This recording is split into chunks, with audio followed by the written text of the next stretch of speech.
Hi, good evening, everyone.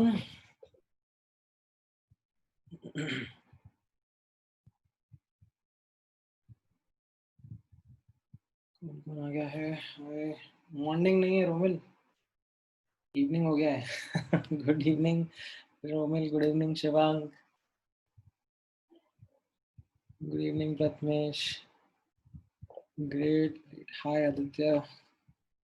Good. Sonika, Lakshmi, how are you doing? Let me share the screen. Great. All right. कैसा रहा आप लोगों का weekend? Now, based on the activity of Rudra on the WhatsApp group, I think उसका तो काफी happening था. बाकी लोगों का नहीं पता मुझे. मुझे ऐसा लग रहा है रुद्र आप लोगों से डबल होमवर्क करवा रहा है. कहाँ है रुद्र? अभी तक आया कि नहीं आया? इज ही देयर और not?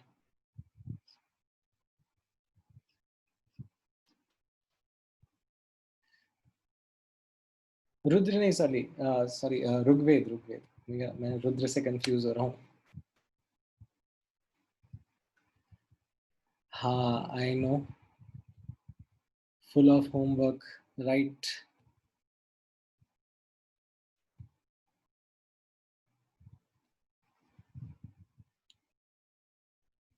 All right.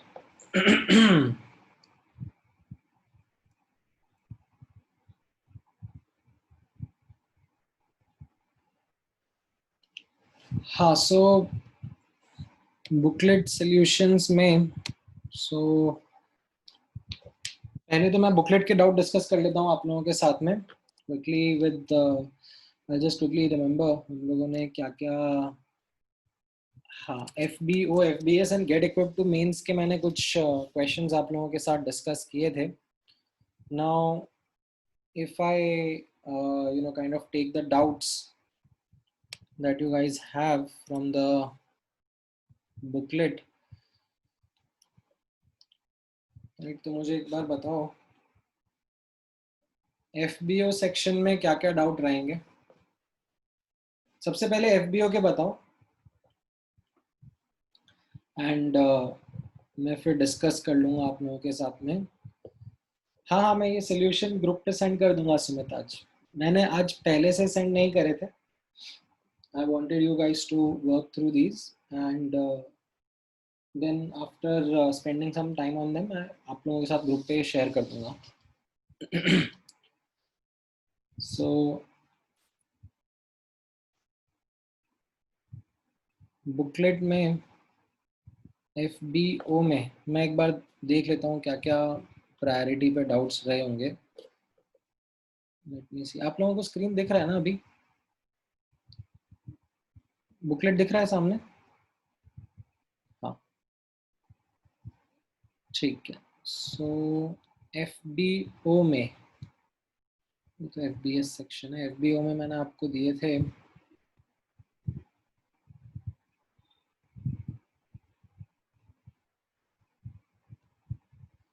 From 37, right, 37 से 49 तक के. ठीक है. सो इसमें सी 37, that is fairly easy. UV spectrum कहाँ पे आएगा. देन 38 में जो दो इक्वेशंस है उससे आप N2 और N1 सॉल्व कर लो. ठीक है. And then you use the formula 39th is also of the straight 39th is also in the straightforward manner. Just थोड़ा सा है कि N1 N2 का हमारा लैंग्वेज थोड़ा सा अलग था.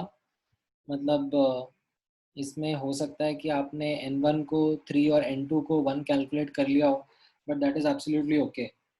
ठीक है. What you understand is that the de-excitation happens from higher to lower. ठीक है ना. Accordingly then you put the formula here.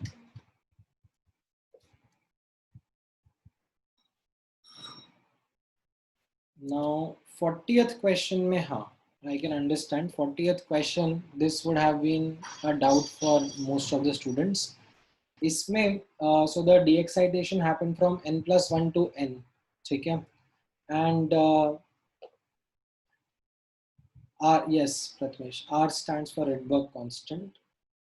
ठीक है. So in the 40th question n+1 से n में de-excitation हो रहा है, and if you apply the formula, ठीक है, this is your formula, that 1 by lambda is equal to RH Z square into 1 upon n1 square minus 1 upon n2 square, and n1 को आप लिखोगे n and n2 को आप लिखोगे n+1. ठीक है. अब the thing is that when you solve for this, it matches with none of the options. ठीक है. If you just simply try to simplify it, ठीक है, इनका ऐसा कॉमन एलसीएम लेकर इसको कैलकुलेट करोगे तो ये सिंप्लीफाई होगा, आपका ये आंसर आ जाएगा. ठीक है. And you will find that this is not matching with any of the options, that frequency is equal to this, but then the approximation part comes in. ठीक है. This is the approximation that is being used in the question, that since n is much much greater than 1, तो ये 2n+1 को भी ये 2n लिख देंगे and n+1 को भी n लिख देंगे. ठीक है. And then they substitute that 2n+1 को 2n लिख दिया and n+1 को भी n लिख दिया, and then they simplify, and this will then match with one of the options that is given to you. ठीक है. So n much greater than 1, this is given in the question, and this is what you have to then use as the approximation. ठीक है. हाँ, so Astha completely agree that right now definitely you would have struggled with this fact that how do we know when to approximate. Now the thing is that because once I calculated till this part, ठीक है, यहाँ तक मेरा आया, and उसके बाद I looked at the options, none of the options matched for me. ठीक है. So then like it comes as a pointer that have I used this information given in the question or not. ठीक है. क्योंकि आप जब वापस से आप ये फॉर्मूला आप निकाल लोगे, आपका ऑप्शन नहीं मैच करेगा, आप दोबारा क्वेश्चन रीड करोगे कि अरे मैंने कुछ मिस तो नहीं कर दिया, and then when you find out you see that यार ये जो है n मच ग्रेटर देन 1, इसका तो मैंने यूज ही नहीं करा, तो फिर ये स्ट्राइक होता है that should have taken the approximation. ठीक है. So to pinpoint your question का answer Aastha is that question में कोई भी इंफॉर्मेशन जो है ना 99.99% चांस है कि उसका कुछ ना कुछ यूज हो रहा होगा, तभी वो दी गई है. It's not redundant. ठीक है. Sometimes there is extra information that is also given, but that is very very less times. वो आप आइडेंटिफाई करना सीख जाओगे थोड़ा टाइम में. ठीक है. All right. Then 41 straightforward, 42 straightforward. मतलब ये सब टर्म्स हैं, ये मैंने आपको बोला था कि आपको याद रखना है. What is meant by shortest line, longest line. तो इसमें आप लोग देख लेना, अगर आपसे कुछ केयरलेस मिस्टेक हो गई जिसके वजह से आंसर नहीं मैच करे तो you check it out. Then 43rd में maybe you got stuck with the language of the question Romil. ठीक है. यहाँ पर देखो, यहाँ पर कैसा लिखा हुआ है that excited hydrogen atom emits a photon lambda when returns to ground state. Ground state मतलब क्या हो गया, n equal to 1, right? This is your ground state. So it is returning from n to 1, and now you use the formula and then बाकी maths है. ठीक है. इसके आगे का part is just math, कैसे चीज़ों को left side right side multiply करा एंड n को अलग करा एंड देन n का आंसर निकाला, वो मतलब मैं नहीं सिखा पाऊंगा, दैट इज समथिंग जो आपको देख के समझ में आ जाएगा। हाँ अच्छा, okay, right, maybe, right right right. So principal quantum number आप नहीं समझे होगे। हाँ हाँ हाँ, ठीक है। सो ठीक है, I agree, that is something which is not yet taught to you. ये मैं आपको अभी से, आप मान लो एक दो लेक्चर के बाद में बताऊंगा, but for the sake of simplicity the principal quantum number means n. ठीक है, ऑर्बिट नंबर। ठीक है, यहाँ पर let me just highlight this, that principal, मैंने अभी क्वांटम नंबर्स पढ़ाए नहीं है ना आपको। क्वांटम नंबर्स जब हम क्वांटम मैकेनिकल मॉडल पढ़ेंगे तब मैं आप लोगों के साथ में डिस्कस करूंगा। यहाँ पर प्रिंसिपल क्वांटम नंबर मतलब ऑर्बिट नंबर हो गया एक तरीके से। ठीक है, so that n is what is being asked. ठीक है, that would have made the question kind of difficult to comprehend. Then 43 is straightforward. This is something similar to what you have done in class. 45 is like bad in calculation. मतलब वो, मतलब ठीक है, I would have not been able to मतलब simplify it well. It is, it's not good calculation basically. हाँ, 46th में आप देख लो, 46th में आपको डेल्टा एन दिया हुआ है, तो उससे आप फिगर आउट कर लोगे। मतलब जो फॉर्मूला है स्पेक्ट्रल लाइंस का, ये इसके जैसा ही अपन ने क्लास में भी सॉल्व किया था, right, that in fact this was something that we did as a class example, right right, I remember. तो इससे एन का वैल्यू मिल जाएगा and then you determine the wavelength. या it's pretty straightforward. 47 is easy. 48 is also something that we took up in the class itself. हाँ, so okay, Ravi का doubt है regarding this, regarding the 45th question, that how would you expect us to get an answer to this 45th question? So इसमें कैसा है ना, the n equal to 7 से ये बात करी जा रही है डिफरेंट डिफरेंट। सो अगर आपको ये वाला फॉर्मूला हेल्प नहीं कर रहा है ना,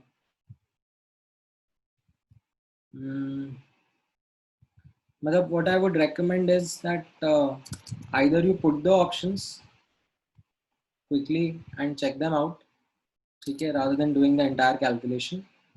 Or one more thing that you could have used in this question as an approach was that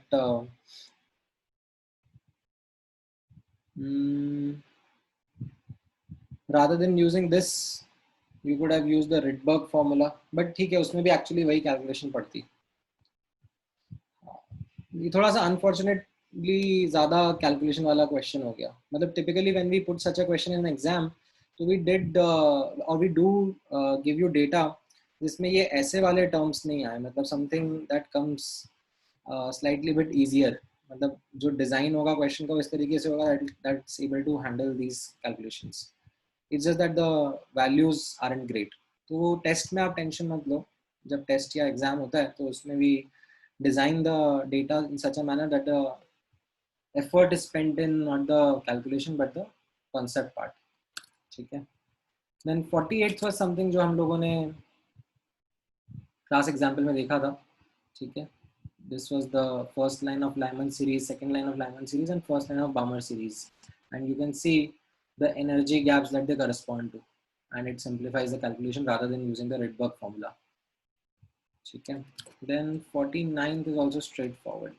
ठीक है, देन आई थिंक FBS में मैंने दो क्वेश्चंस दिए थे आपको, those were those photo electric effect के क्वेश्चंस ओनली, 35 एंड 36, राइट।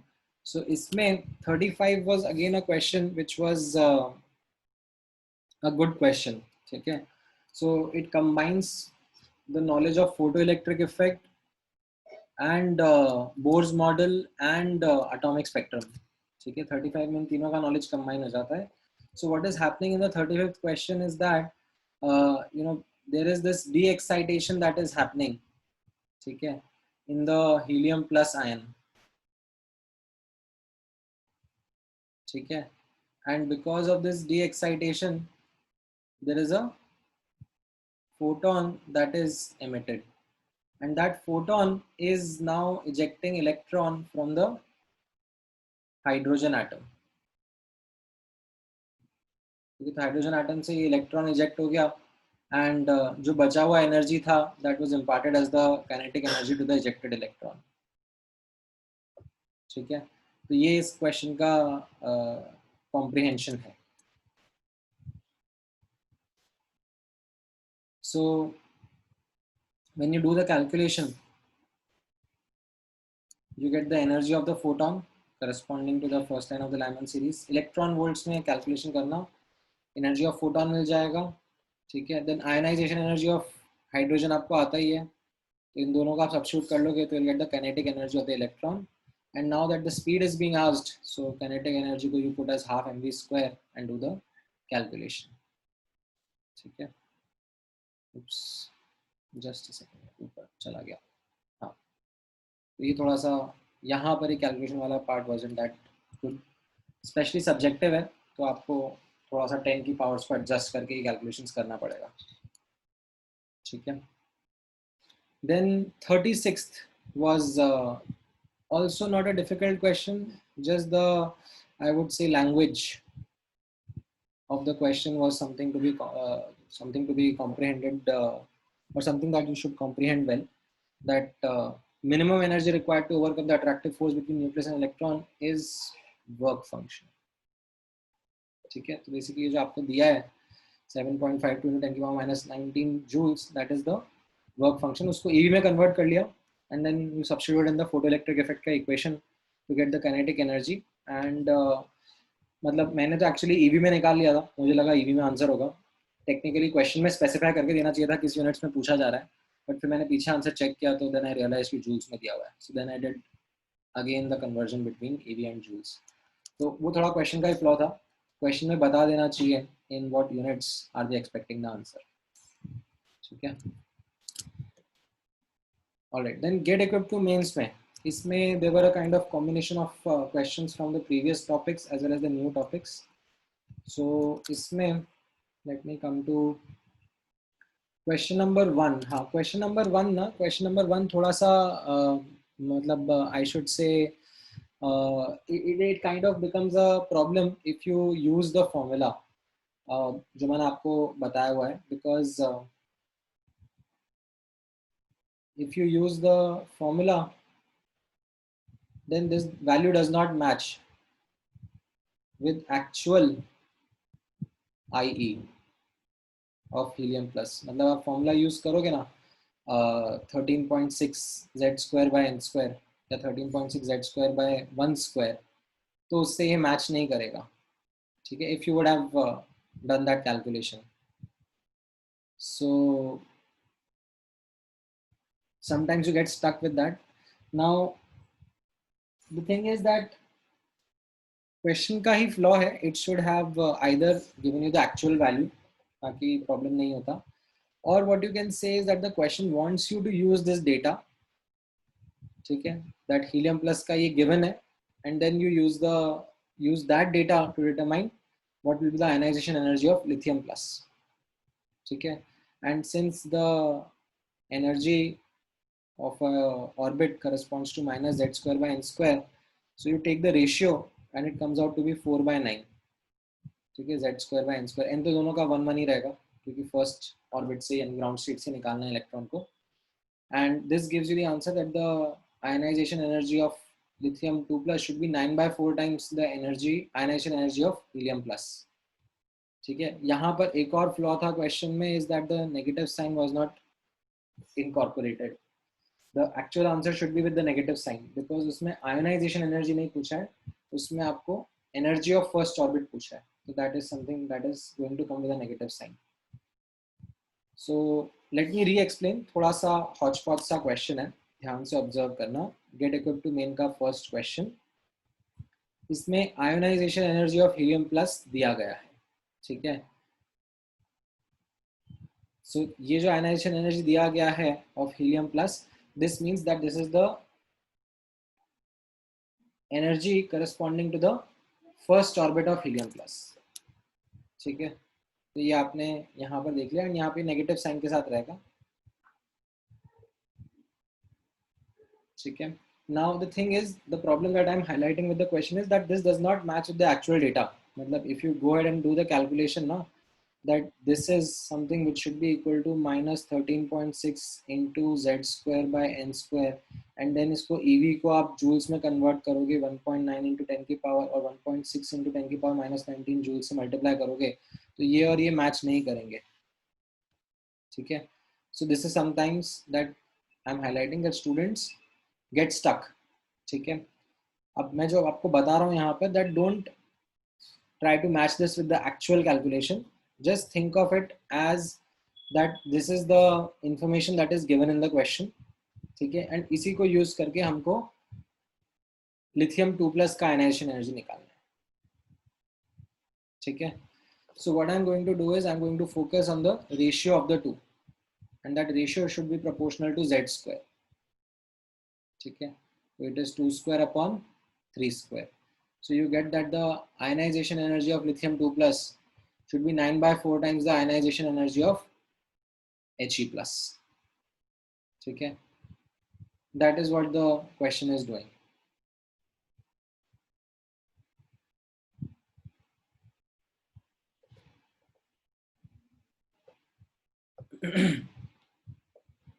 अच्छा, आवाज ब्रेक हो गया।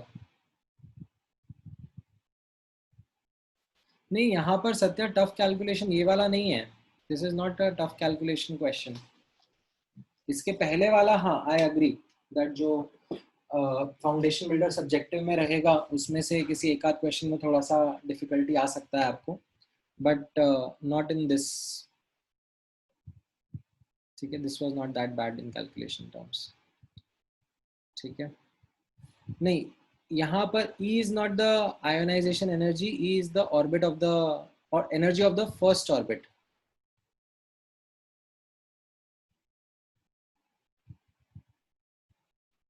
ठीक है, and that is why it should come with the negative sign, क्योंकि यहाँ पर आप देखो इस क्वेश्चन में energy of the first orbit of Li2+ पूछा है। ठीक है, energy of the first orbit of Li2+ पूछा है, एंड वही मैंने निकाला है, बट वो नेगेटिव साइन के साथ में आएगा। अब यहाँ पे कोई भी ऑप्शन नेगेटिव साइन के साथ में दिया ही नहीं है, तो वो भी इस क्वेश्चन में एक फ्लॉ है। ठीक है, तो it is kind of a मतलब थोड़ा सा वी कैन से एरर है इस क्वेश्चन में। This should be changed a bit. ठीक है, alright, then I think third question ये आसान था, सेवेंथ क्वेश्चन भी आसान है, एट्थ नाइन्थ ये सब आसान है,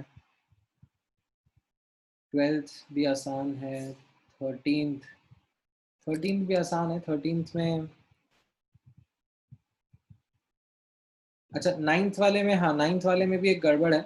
नाइन्थ वाले में actually again the language of the question is not that clear.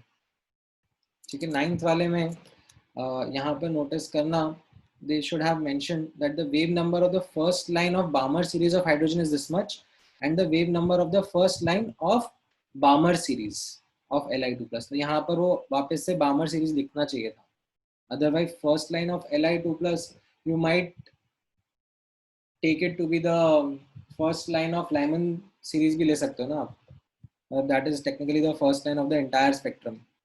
तो वो एक छोटा सा यहाँ पर फ्लॉ है।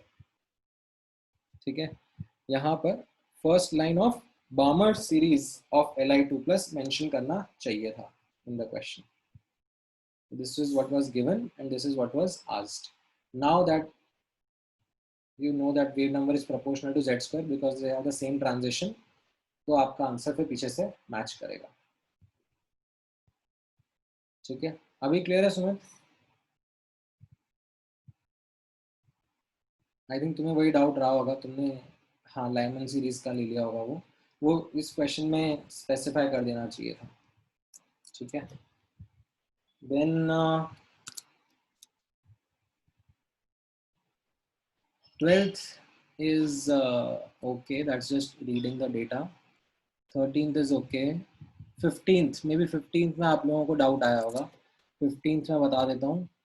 15th में देखो कैसा हो रहा है, जो बोला जा रहा है that 242 nanometer is just sufficient to ionize atom, ठीक है। तो इसका मतलब हो गया दैट ये फोटोन जो आएगा this is just sufficient to ionize the atom, to the energy of this photon, the incoming photon, that is what is equal to the ionization energy, ठीक है। and you calculate the energy of photon in ev by using this formula 12400 upon lambda in angstrom, ठीक है। तो इससे आपका ev में answer आ जाएगा एनर्जी ऑफ फोटोन का, और you can say ionization energy का आंसर आ जाएगा ईवी में, ठीक है। But then you remember this inter conversion, 1 EV पर एटम को अगर आपको किलो जूल पर मोल में कन्वर्ट करना है, ठीक है। So I would want you to remember this, ठीक है। यहाँ पर ईवी को देखो, ये ईवी है, इस ईवी को मैंने, let me use a different colour ink, EV को मैंने ये पहले जूल में लिखा, फिर उसको किलो जूल में कन्वर्ट कर दिया, एंड ये एटम को मैंने मोल्स में लिख दिया, ठीक है। एंड देन सिंप्लीफाई करा तो I got this as my inter conversion, ठीक है। तो ये आप याद रख लो, बेटर रहेगा, ठीक है। हाँ 13th क्वेश्चन मैं दिखा देता हूँ। 13th क्वेश्चन सब स्टूडेंट्स आर सेइंग कि आंसर मैच नहीं कर रहा है। 13th क्वेश्चन में फोर्थ एक्साइटेड स्टेट है, फोर्थ एक्साइटेड स्टेट मतलब n इक्वल टू 5, ठीक है। एंड कौन सी लाइंस कैलकुलेट करने को बोला है, पास्टन सीरीज की, यानी कि कहाँ पे डी एक्साइट होनी चाहिए, n इक्वल टू 3 पे। तो 5 से 3 के बीच में कितने डी एक्साइटेशन होंगे, या तो आप फॉर्मूला यूज कर लो, या फिर आप लोग मतलब क्रूड काउंटिंग कर लो।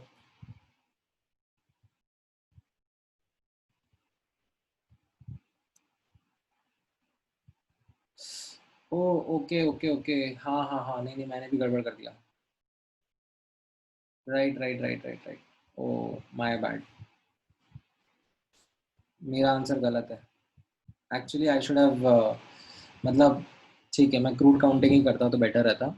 मतलब यहाँ पर आप देखोगे 5 4 3, ठीक है। These are the 3 D excitations.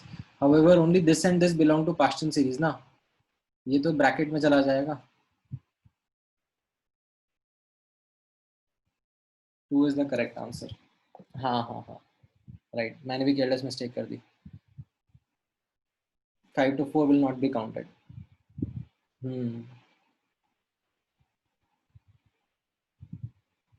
ठीक है। हाँ 5 to 4 will be Brackett series, वो पास्चन में नहीं काउंट होगा ना, मैंने एक्चुअली केयरलेस मिस्टेक कर दिया, ठीक है।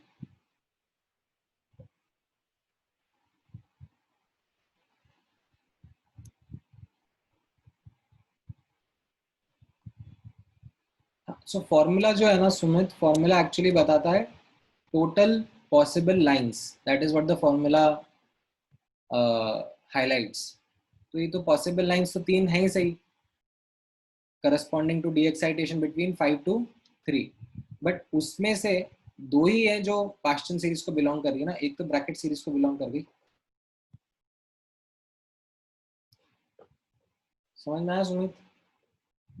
नॉट SUMIT, SUMEET, वरना सुमित फिर से मुझे पूछेगा सर मुझे बोल रहा हूँ, इसलिए मैं सुमित बोलूंगा तुम्हें। ऑलराइट, देन उसके अलावा गेट इक्विप्ड में ये जो क्वेश्चंस थे 19th not a worry, 20th not a worry, 23rd not a worry, ठीक है। 29th इजी है, 30th मतलब मिनिमम वेवलेंथ मतलब मैक्सिमम एनर्जी गैप, ठीक है।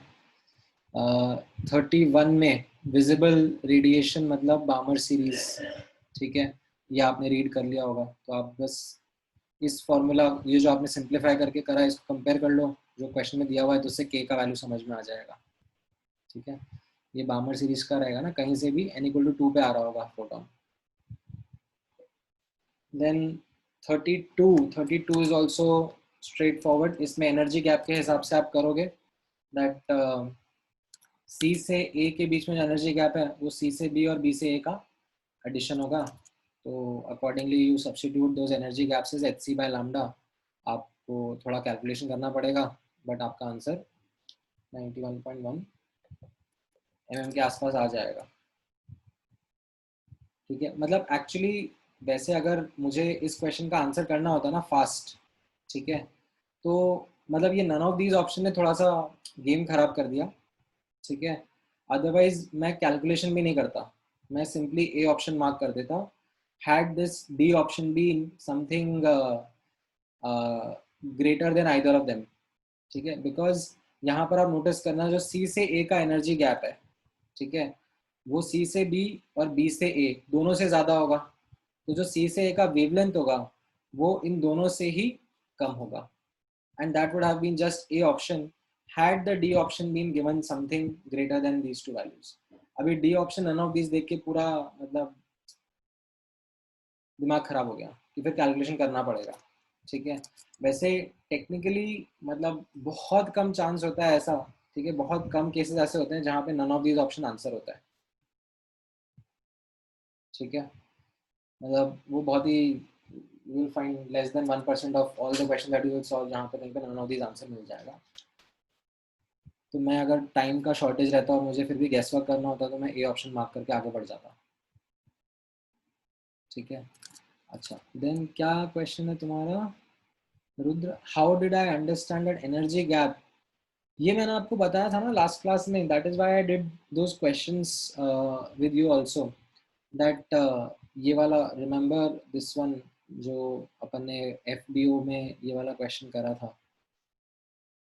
आप पुराने क्वेश्चंस की लर्निंग को ऐसे भूलते मत जाओ, ठीक है, उससे आपको आगे की लर्निंग स्ट्राइक होगी, ठीक है। If you remember this was the question that we did in the class as well, ये वाला।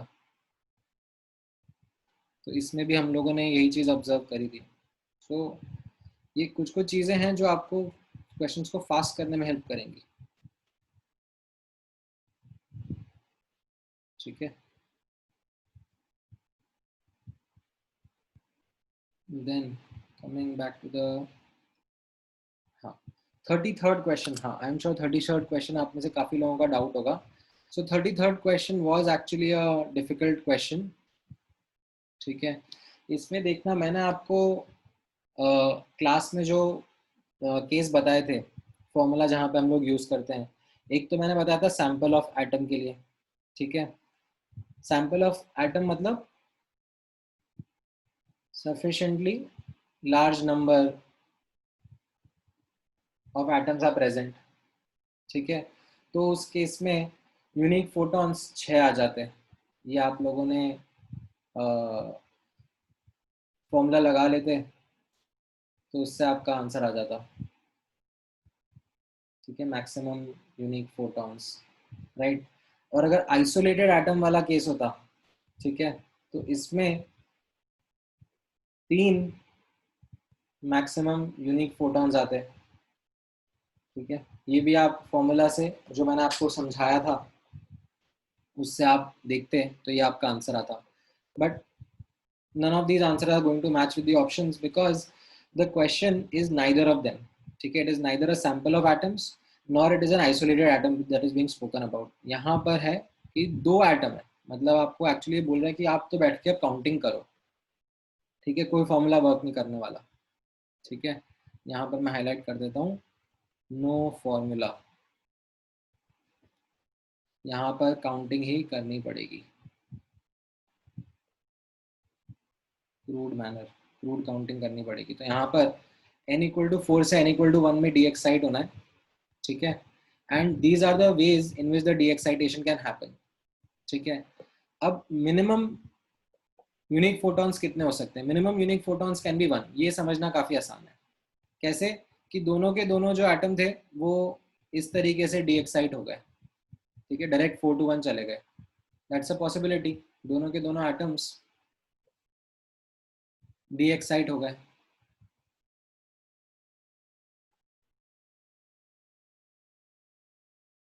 इसी तरीके से तो मिनिमम तो एक ही यूनिक फोटोन पॉसिबल है। अच्छा, अब मैक्सिमम के लिए, ठीक है, मैक्सिमम के लिए अब आप कॉम्बिनेशन ढूंढोगे कि मैं क्या कर सकता हूँ। मैं पहले एटम को फर्स्ट तरीके से डी एक्साइट कर दूं और दूसरे वाले को सेकंड तरीके से डी एक्साइट कर दूं, तो what I will get is 3 unique photons. Then you will see कि नहीं, पहले वाले को फर्स्ट तरीके से करता हूँ और दूसरे वाले को फोर्थ तरीके से करता हूँ, तो I will get at least 1 2 3 and 4 unique photons, ठीक है।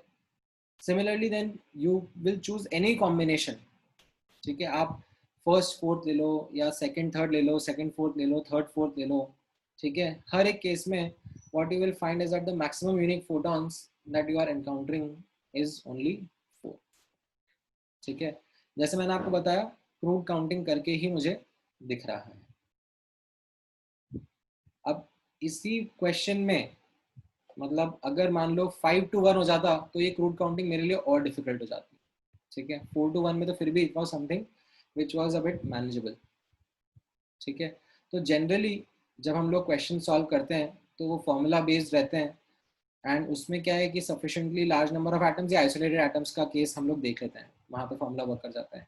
बट ये एक पर्टिकुलर क्वेश्चन ऐसा हो गया जहाँ पे मतलब it was 2 atoms, now this does not match with whatever we have learned in the class, ठीक है। तो it was something that was new, that was expected from you. अगर आपने ये क्वेश्चन कर लिया खुद से तो बहुत अच्छी बात है, मतलब then you are actually you know catching things very fast. Your problem solving skill set is quite good, that you are able to adapt your learning from what you have seen in the class to something new, ठीक है। Otherwise अभी यही skill set को हमें आपको develop करना है, ताकि you know going forward if you encounter something of a new question, ठीक है, जहाँ पे आपने लेट्स से वो क्लास में नहीं पढ़ा है, तो भी आप उसमें कैसे एक अप्रोच डेवलप करके आंसर कर सकते हो, वो हम लोग प्रैक्टिस करते रहेंगे, ठीक है। तो ये अच्छा क्वेश्चन था, 33rd question. It was something which was difficult, नहीं होगा तो जेन्युइन था, बट अगर हो गया तो बहुत अच्छी बात है, ठीक है। Then 34th question, 34th question में ये तो चलो खैर सिंपल है, तो फॉर्मूला बेस्ड है 34th एंड 36 37 40, ये सब आसानी है। 34th फॉर्मूला बेस्ड है, 36 37 40, राइट, इनमें कुछ भी नहीं है, ठीक है। So I think this PDF I will share with you, ठीक है। इसमें से अगर कुछ बच गया हो, आपको नहीं समझ में आया तो आप एक बार रेफर करना, एंड फिर हम लोग डिस्कस भी कर लेंगे अलग से, अगर आपको इसमें और भी कुछ रह जाता है तो, ठीक है। Now let's begin today's discussion on the theory part, ठीक है। नहीं सुमित, डीपीपी नहीं कर रहा मैं अभी discuss, we have spent almost half an hour plus time on the doubt discussion. Let me move forward with the theory part. DPP कभी next time, ठीक है। Alright, so last class में मैंने आप लोगों को हाइड्रोजन स्पेक्ट्रम वाला part पूरा करा दिया था, ठीक है, ग्रेट। तो आज हम लोग नेक्स्ट टॉपिक स्टार्ट कर सकते हैं, which will be move towards the next model of atom, ठीक है। So as a quick recap, यहाँ पर ध्यान से ऑब्जर्व करना।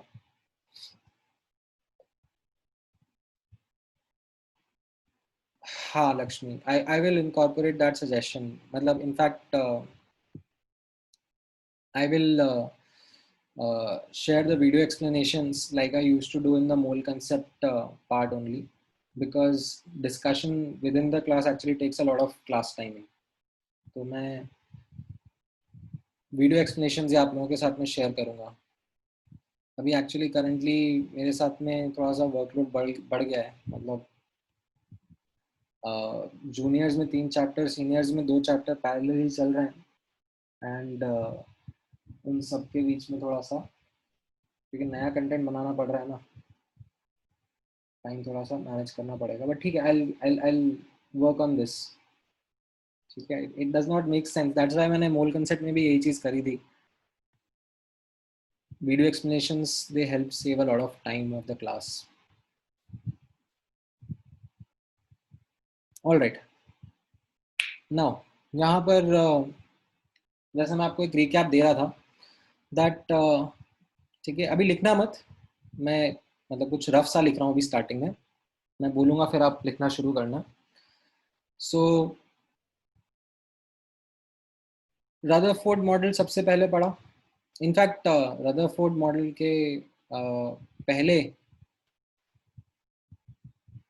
हम लोगों ने जे थॉमसन का मॉडल पढ़ा, ठीक है, फिर रदरफोर्ड का मॉडल पढ़ा, और फिर बोर्स मॉडल पढ़ा। ठीक है, now we are going to move to the next model of atom, which is called as the quantum mechanical model of atom. ठीक है, नाउ जब हम बोर्स मॉडल से quantum mechanical model of atom के बीच में आएंगे, so there are two very important discoveries that led to the leap from Bohr's model to the quantum mechanical model of atom. One is de Broglie's hypothesis and the other is Heisenberg's uncertainty principle. ठीक है, ये दोनों topic मैं आज cover करूंगा आपके साथ में। Numerically these topics are in that intensive. ठीक है, थोड़ा बहुत न्यूमेरिकल पार्ट है इसमें, ज़्यादा बड़ा न्यूमेरिकल पार्ट नहीं है इन दोनों में, मैं आपको बताऊंगा क्या है। But then from the theory perspective, from their importance perspective, ठीक है, both these scientist de Broglie and Heisenberg, they were given Nobel prize for their discoveries which actually changed the way in which we looked at the atom. ठीक है, अच्छा, क्या है ये, इनके details क्या हैं, वो मैं आप लोगों के साथ में आज डिस्कस करूंगा, so that we are able to understand what changes happen when we go from Bohr model to quantum mechanical model of atom. As an added piece of information, ठीक है, यहाँ पर आप नोटिस करना जो कि हमारे सिलेबस में नहीं है, ठीक है, but sometimes you know students read it from here and there. ठीक है, तो मैं बता देता हूँ, बट सिलेबस का पार्ट नहीं है, ध्यान से सुन लेना। बोर मॉडल से क्वांटम मैकेनिकल मॉडल के बीच में एक और मॉडिफाइड बोर्स मॉडल होता है जिसको कहते हैं बोर सोमरफील्ड मॉडल। ठीक है, बोर मॉडल में कैसा है, बोर मॉडल में सर्कुलर ऑर्बिट्स रहते हैं, सोमरफील्ड मॉडल में इलिप्टिकल ऑर्बिट्स रहते हैं। ठीक है, that was a modification over the Bohr's model of atom. ठीक है, but this Bohr Sommerfeld model, this is not something that we are going to be able to study, because हमको ये ellipse की geometry, ellipse की equation, ये अभी हमको आती नहीं है। ठीक है, and that is why it is not something that has been incorporated as part of the syllabus also. So Bohr model के अंदर कुछ ड्रॉबैक्स थे, ठीक है, जिन ड्रॉबैक्स को ओवरकम करने के लिए साइंटिस्ट ने कुछ चेंजेस प्रपोज करे, and one such change was elliptical orbit rather than circular orbit, elliptical orbit. And उससे थोड़ा बहुत इम्प्रूवमेंट आया, but then when these discoveries happened, ठीक है, they actually like kind of change the perspective altogether and led to this new quantum mechanical model. So if you read textbooks, मतलब जैसे NCERT is one of them, but आप और भी मतलब ऐसे books पढ़ोगे जो कि अच्छे फॉरेन ऑथर्स की हैं, लाइक एटकिंस या जेडी ली या एबिंग, मतलब उन सब में कैसा है कि सोमरफील्ड मॉडल को इतना खास इंपॉर्टेंस दिया नहीं गया है, because from the stand point of the value add that came from Sommerfeld model, it is not something which is great. ठीक है, it is acknowledged because it was a good thought process that Sommerfeld incorporated in order to overcome some drawbacks of Bohr's model. Okay. However, this is not something that we are going to study because it is not considered to be a part of our syllabus. Elliptical orbits हम लोग नहीं पढ़ेंगे, ठीक है? तो ये मैं clarification आप लोगों के साथ में शेयर करना चाह रहा था before we go from Bohr model to quantum mechanical model of atom, ठीक है? Now let me talk about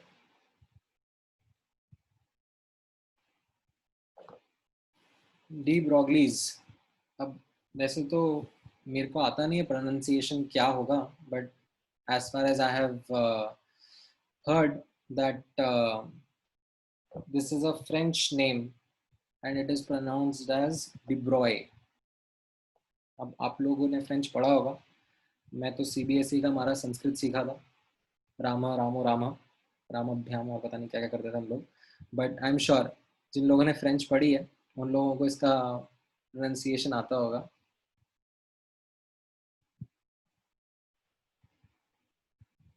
डिब्रॉय पता नहीं कुछ तो ऐसे बोलते हैं. हमारे लिए डी ब्रॉगली अंकल ने एक हाइपोथेसिस दिया called as dual nature hypothesis. हम लोग वही डिस्कस करेंगे.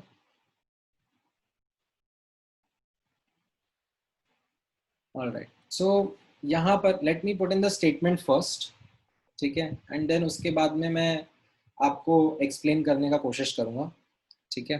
एंड मैं कोशिश इसलिए बोल रहा हूँ because I will not be able to get into the mathematical details of it. मैं आपको एक बहुत ही सुपरफिशियल आइडिया दूंगा इसके बारे में. तो late me put the statement first. ये अब आप लिखना शुरू कर सकते हो, ठीक है? This is something from where you can start writing your notes. Similar to dual nature of radiation,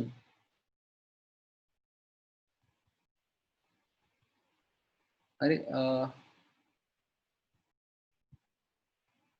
similar to dual nature of light, I should say,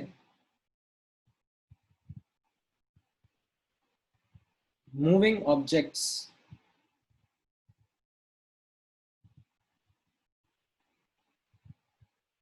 also possess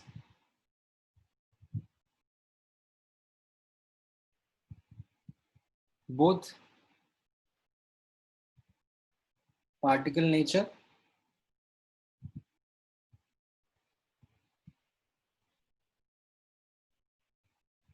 as well as wave nature.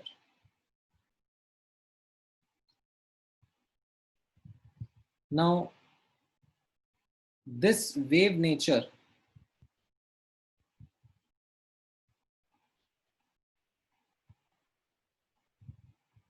he called it as matter wave.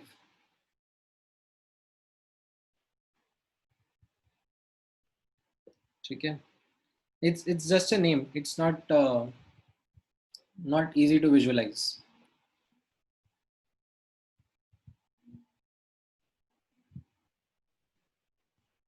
मैं यहाँ पे पहले एक disclaimer डाल देता हूँ. It is not easy to visualize. Now what he said was,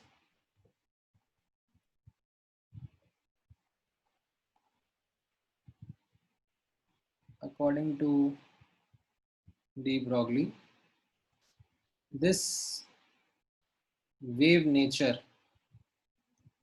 of matter is related to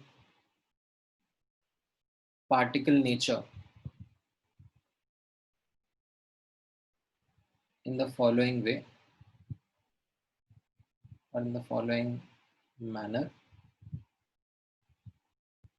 that the wavelength of the matter wave lambda is inversely proportional to the momentum of the object. Lambda is the wavelength of matter wave. ठीक है. P represents that the momentum of object,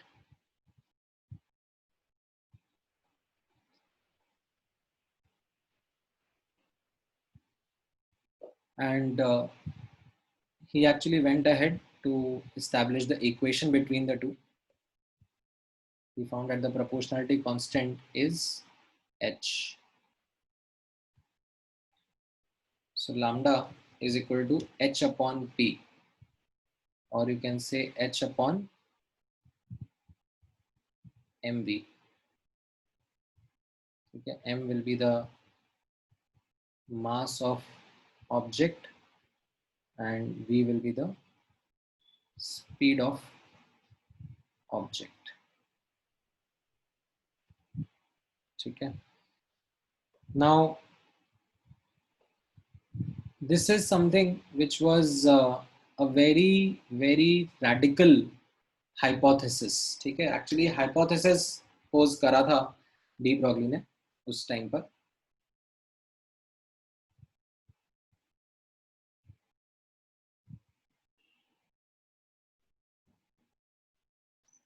ये matter लिखा है MATTER matter. तो आप ध्यान से observe करना, मैंने आपको यहाँ पे पहले स्टेटमेंट बताया है. ठीक है. अब इसके पीछे का पहले इंस्पिरेशन देखना. ठीक है. वो इंस्पिरेशन आपको लिखने की जरूरत नहीं है, वो मैं आपको एक क्रूड सेंस में समझा रहा हूँ. दैट लाइट का डुअल नेचर ऑब्जर्व करा गया. ठीक है. लाइट का डुअल नेचर कैसे मैक्स प्लैंक ने बताया? E is equal to hc by lambda. ठीक है. This was something that was proposed by Max Planck. ठीक है. Now उसी टाइम पर अराउंड दैट सेम पीरियड 1905 के आसपास आइंस्टीन ने भी प्रपोज किया था his theory of relativity, in which he gave a mass energy equivalence called as E is equal to mc square. ठीक है. He gave this relationship as a fundamental relationship between mass and energy. ठीक है. In fact, so this is not something this was given by Albert Einstein, and this is not something which is part of our syllabus. ये मैं आपको just अलग से बता रहा हूँ. ठीक है. अभी तो स्पेलिंग भी मेरे को ढंग से लिखनी नहीं आ रही है. हाँ. So he actually, I should kind of summarize it saying that what Einstein did was he changed our perspective about mass. Before this theory, what we used to consider is that mass is a fundamental property of matter around us. जैसे हम लोग बोलते हैं ना, charge is a fundamental property, mass is a fundamental property. Like these are fundamental properties of things around us. What Einstein did was that he changed the perspective and he said that mass is actually not a fundamental property. Mass is a property of energy. Like law of conservation of energy supersedes the law of conservation of mass. So he gave a very new and a different perspective to understand the concept of mass. Now, without getting too much into the details of it, what happened was that de Broglie, he took Max Planck and Albert Einstein का idea, ठीक है, and applied it over a photon. ठीक है. That Max Planck ने बोला that energy of photon is hc by lambda, and Einstein ने बोला that energy of any object can be there is this relationship that talks about the mass and energy equivalence.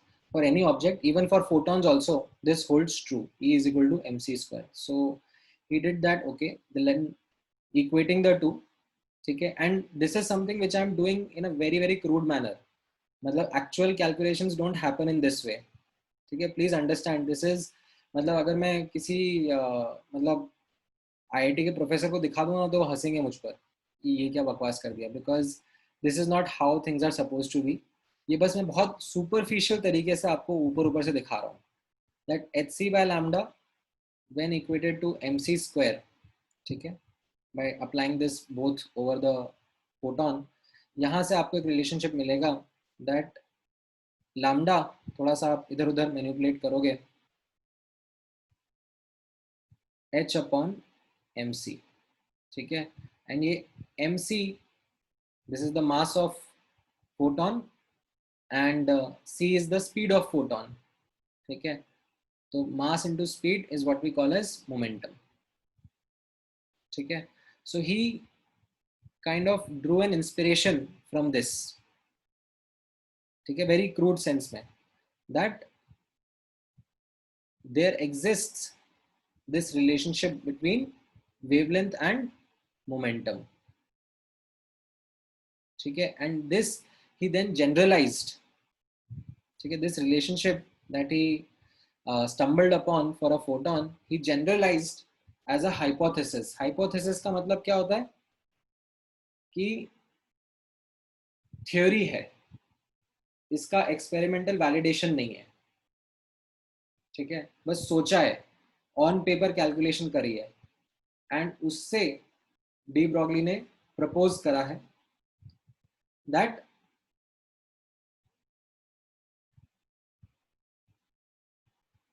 similar to light in general, ठीक है, things around us, moving objects, they also possess both particle as well as wave nature.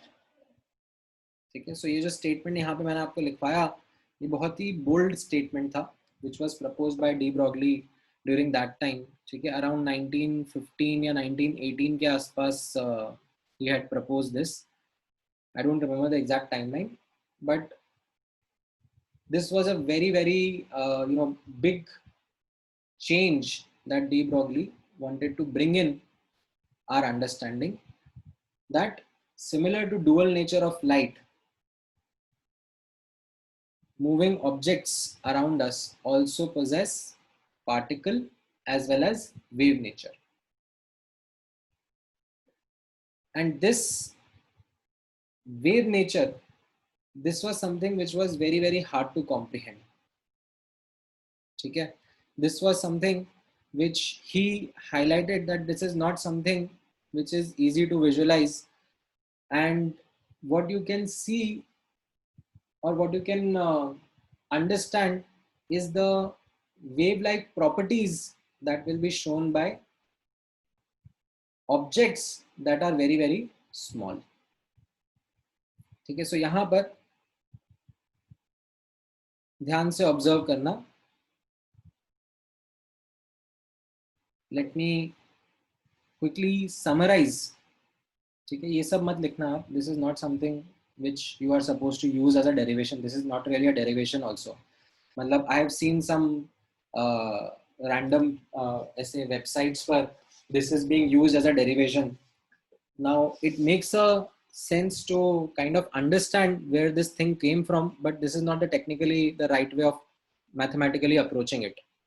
ठीक है, so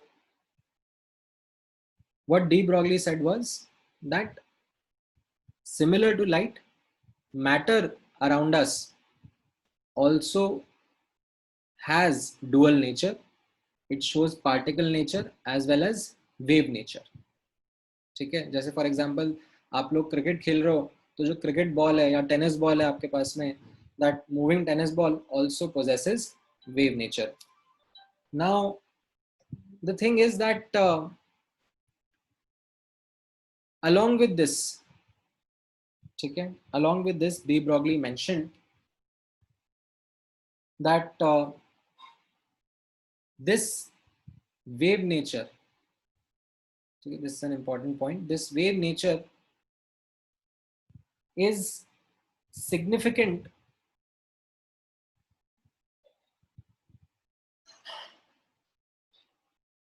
only at a very small scale, only at an atomic or a subatomic scale.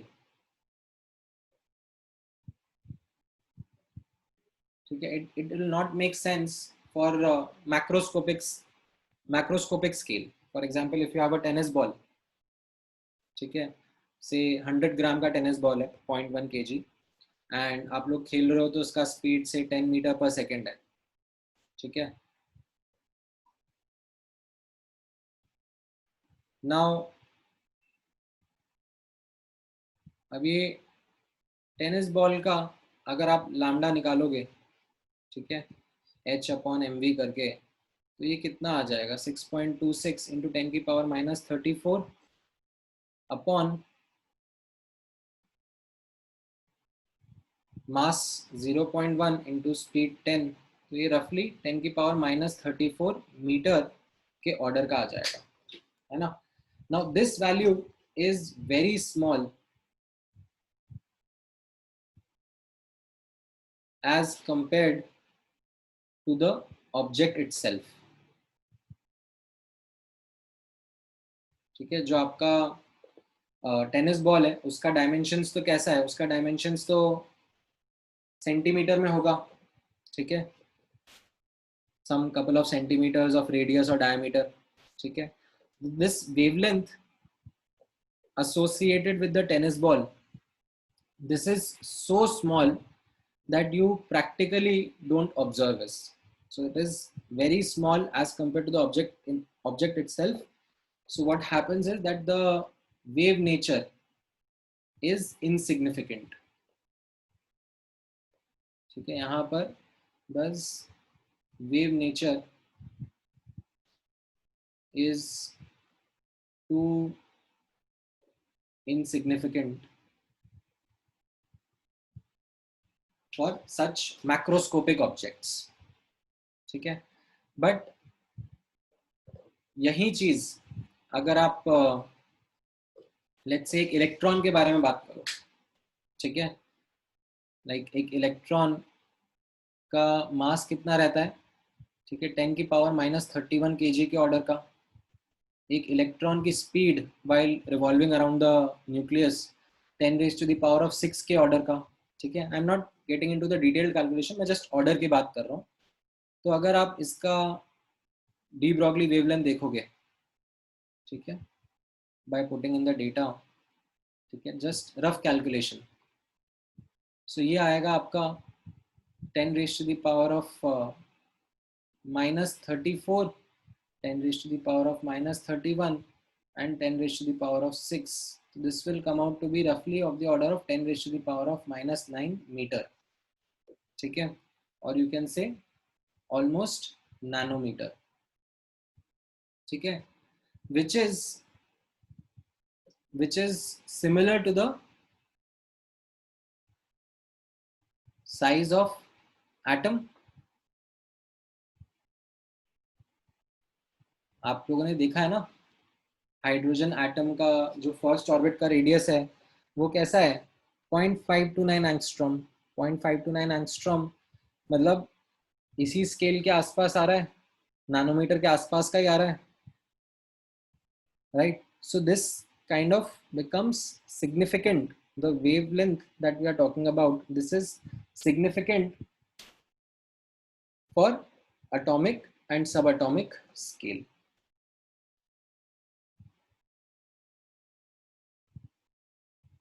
ठीक है. Now this was something which was oops, sorry, just a second.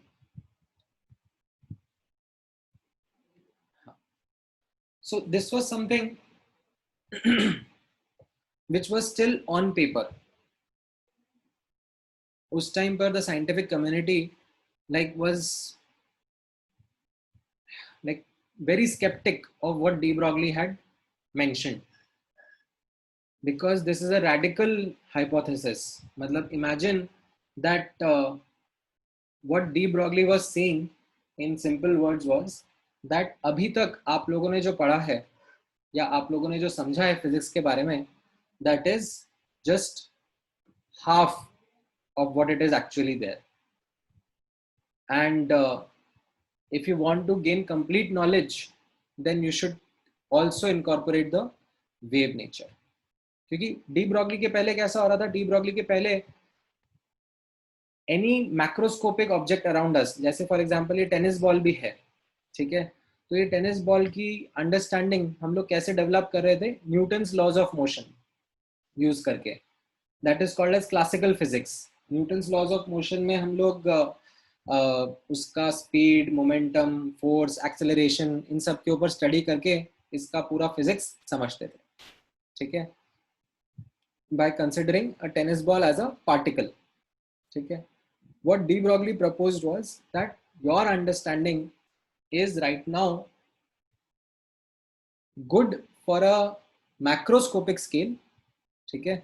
मतलब जैसे आपने एक tennis ball को study करा या फुटबॉल को स्टडी करा या जो भी मैक्रोस्कोपिक ऑब्जेक्ट्स हैं उनको आपने स्टडी करा by just taking into account the particle nature, ठीक है, by just taking into account the particle nature, तो कोई दिक्कत नहीं है, ठीक है, आप जो कर रहे हो वो ठीक है.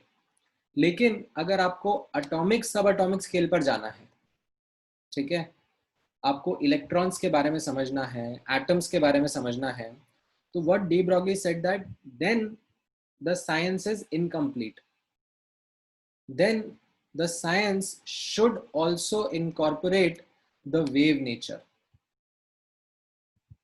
otherwise there will be lot of things that we will not be able to understand completely. So this kind of like it kind of offended the scientific community at that point in time, and they did not accept de Broglie's hypothesis, citing the fact that de Broglie does not have any experimental validation for this, okay. In fact, what happens is that de Broglie went ahead and applied his concept of dual nature to Bohr's model of atom and showcased that you can also explain dual nature of or you can also explain the model of atom which Niels Bohr had explained using the wave nature of electron, ठीक है. तो यहाँ पर observe करना what was the interesting argument that was proposed by de Broglie.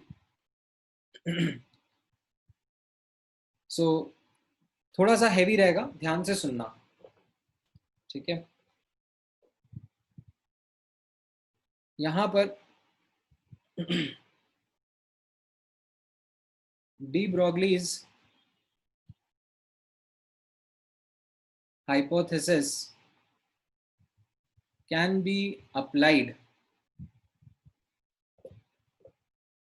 to an electron in an atom.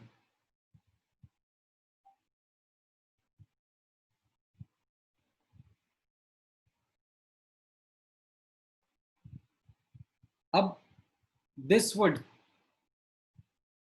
ठीक है, यहां पर ऑब्जर्व करना, पहले आपको समझा देता हूं, that this would lead to the same result that Niels Bohr had arrived at by using the particle nature of electron, ठीक है. यहां पर आप ऑब्जर्व करना that Bohr's model of atom में कैसा था, ठीक है, Bohr's model इसमें इलेक्ट्रॉन इज अ पार्टिकल माना गया था, ठीक है, and this led to certain results जो हम लोगों ने बोर्स मॉडल में सीखे. अभी what de Broglie is going to do is de Broglie is going to consider electron as a wave and he is going to arrive at the same results that came from Bohr's model while considering electron as a particle. Notice करना किस तरीके से, ठीक है. सो ये थोड़ा सा ध्यान से ऑब्जर्व करना.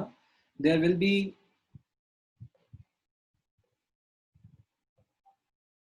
slight discomfort to you in terms of visualization, but ध्यान से सुनना यहाँ पर. So de Broglie's hypothesis can be applied to an electron in an atom. The wave nature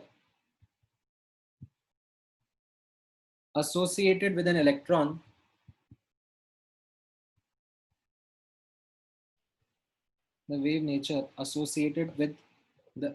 with an electron is called as electron wave. ठीक है, matter wave was a general term, यहाँ पर इसको इलेक्ट्रॉन वेव बोल दिया.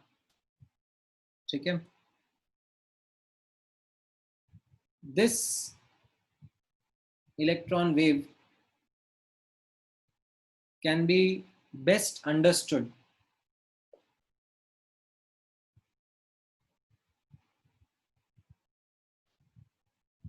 as a stationary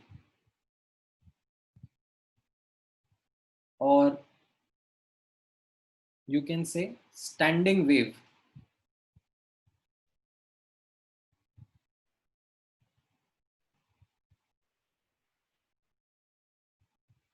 bound within a region around nucleus.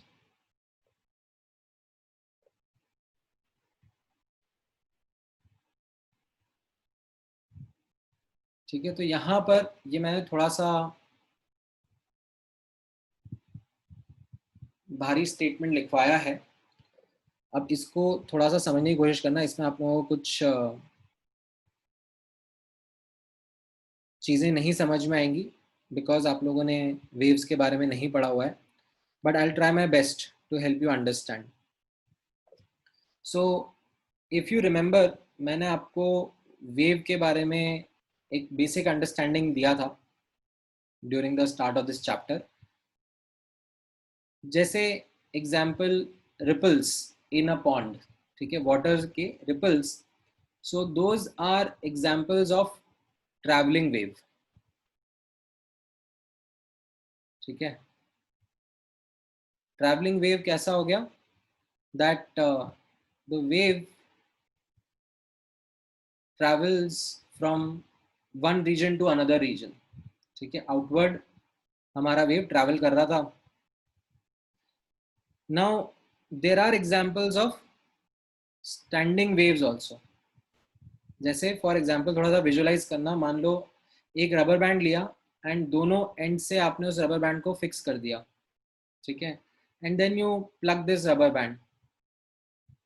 ठीक है, if you plug this rubber band then it goes in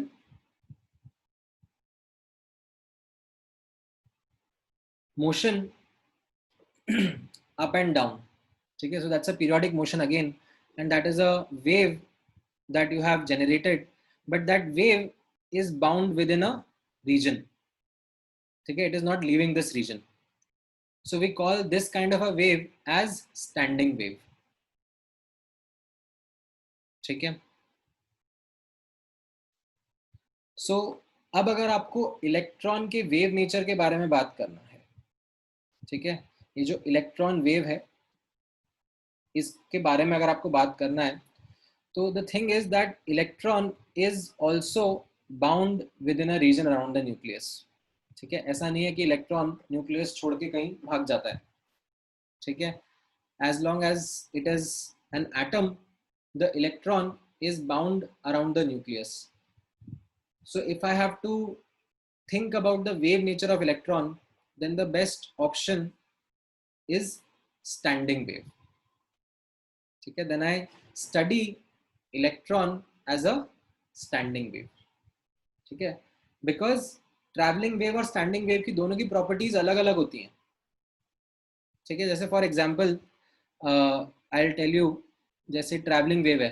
ठीक है, तो traveling wave में मतलब जो इसकी मैथमेटिकल इक्वेशन होगी that describes the travelling wave and जो मैथमेटिकल इक्वेशन एक स्टैंडिंग वेव की होगी, ये दोनों इक्वेशंस अलग अलग होंगी. ठीक है, सो दैट इज वाई यहाँ पर आप नोटिस करना that electron wave is best understood as a stationary or a standing wave because it is also bound around the nucleus.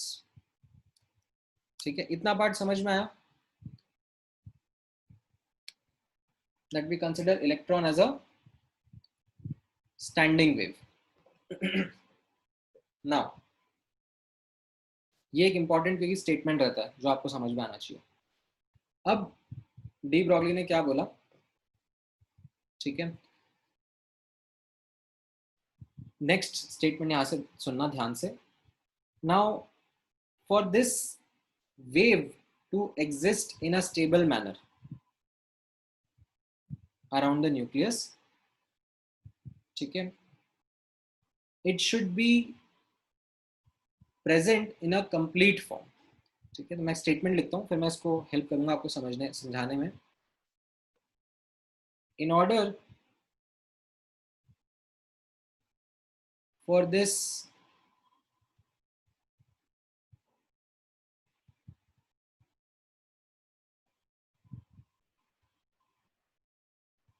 standing wave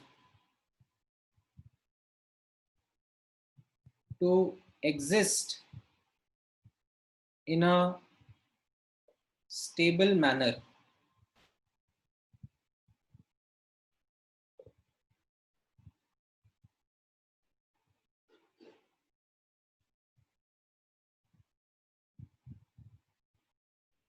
it should be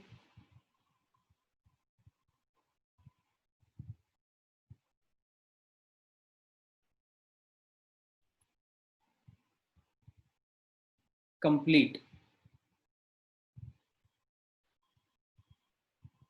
Now अब इस चीज को ध्यान से समझने की कोशिश करना.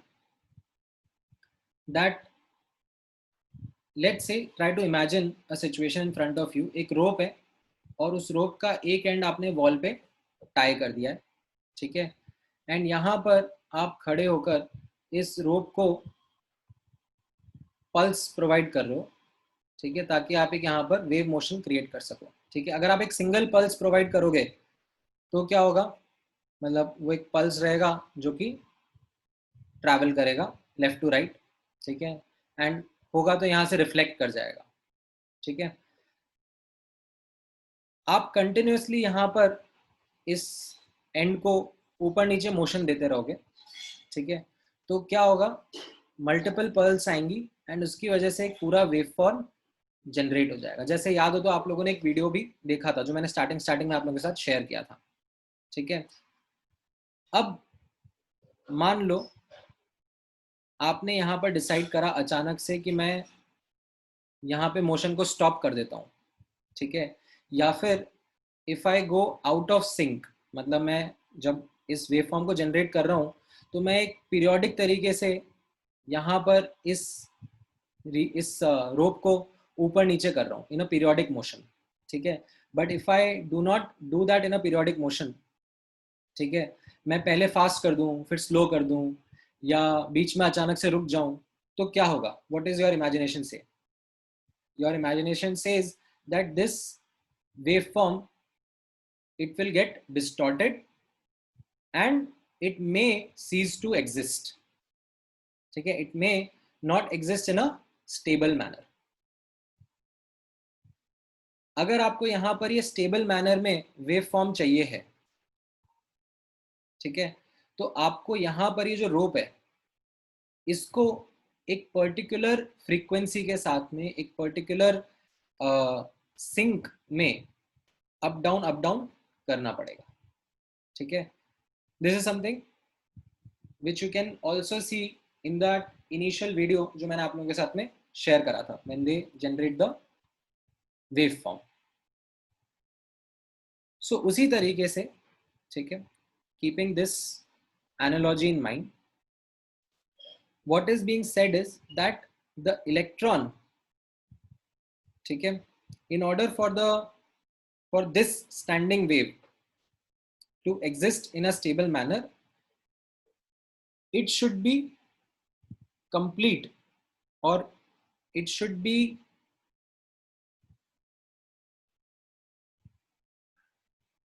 present in a region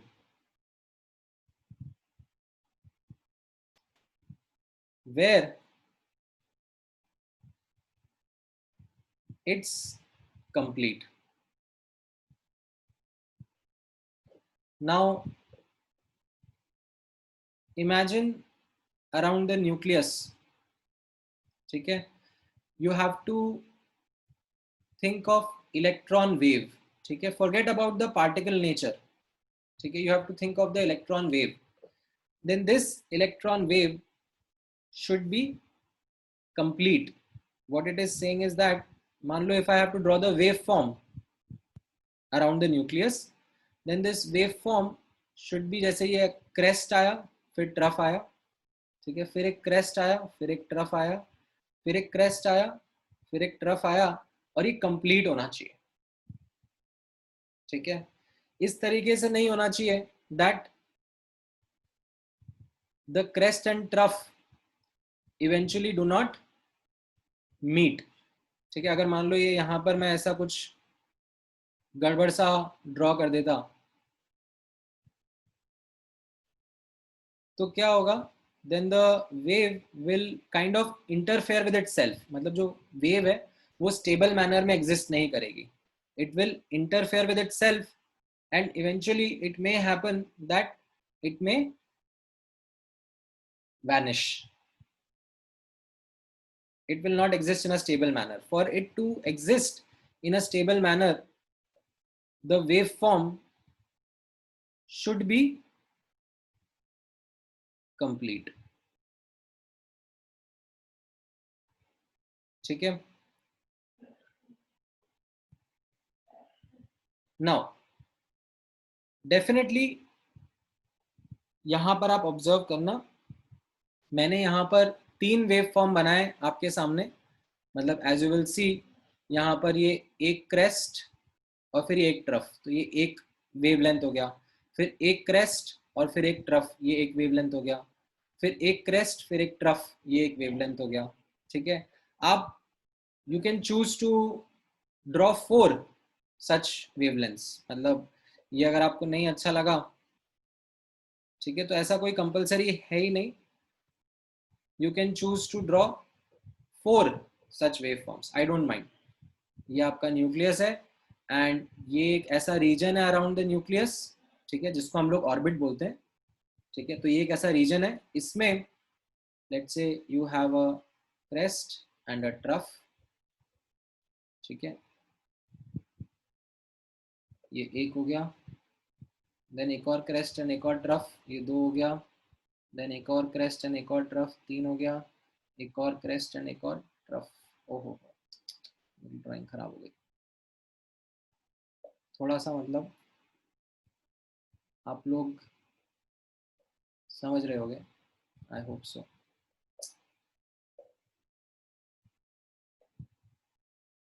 क्योंकि मेरे पास तो फिर भी देखो कितना अच्छा ऑप्शन है, मैं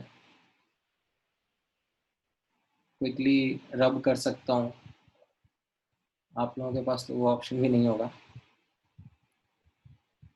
तो यहाँ पे मैंने ऐसे 4 वेव फॉर्म्स बना दी, but they should be complete, ठीक है. नाउ यहां पर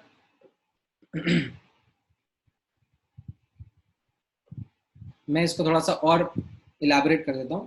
In order for the standing wave to exist in a stable manner, it should be present in a region where it is complete.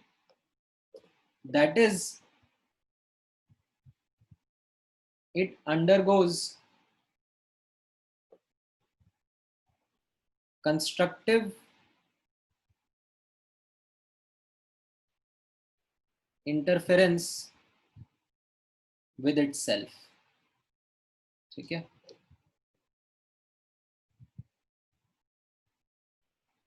Otherwise क्या होगा, otherwise the wave will not exist in a stable manner.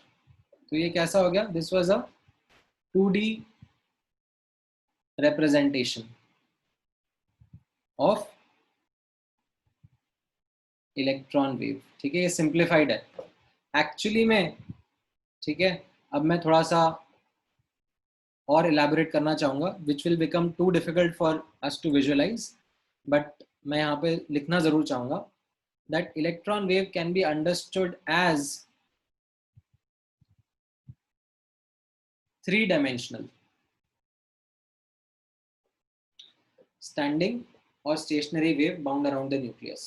ठीक है, जो de Broglie ने calculation करा था वो 3D में करा था। ठीक है, 3 डायमेंशंस में।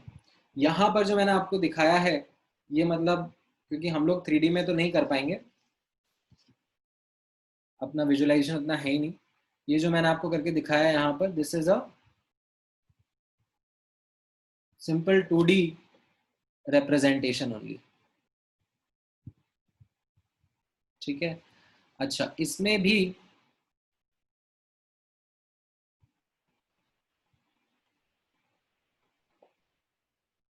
what happens is that sometimes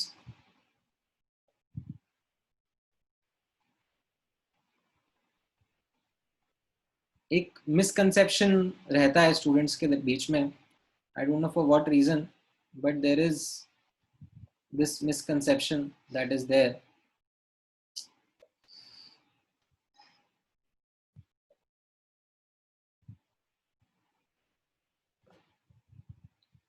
that they kind of think that this is the motion of electron। ठीक है, they kind of think that this electron is going in a zigzag manner। ठीक है, तो मैं आप लोगों को यहाँ पर बता देता हूँ, समझा देता हूँ। Do not think of this blue path as a path followed by electron। ठीक है, जब मैं वेव नेचर के बारे में बात कर रहा हूं तो आपको पार्टिकल नेचर को दिमाग से निकाल देना पड़ेगा। You will not be able to visualize both of them together। ठीक है, so right now what I have in front of you is a 2D representation of electron wave, and I will write here, forget about particle nature। ठीक है, this is not a path traced by electron as particle। मतलब sometimes I don't know, somehow this becomes a very intuitive thought। ठीक है, when I also read it in the first place, so I thought of the same thing, that this is the path of electron that de Broglie has suggested, कि वो circular path नहीं है, वो ऐसा wavy सा path है, but वो गलत अंडरस्टैंडिंग है। ठीक है, that is not the path of electron, this is not the path traced by the electron। you have to forget about the particle nature and think of a wave। ठीक है, जैसे मैंने आपको बताया यहाँ पर कि एक रीजन में बाउंड है, स्टेशनरी है, and for it to exist in a stable manner it has to be complete। ठीक है, mathematical condition for this completion यहाँ पर ऑब्जर्व करना, ये मैं यहाँ पे डिस्क्राइब करता हूँ।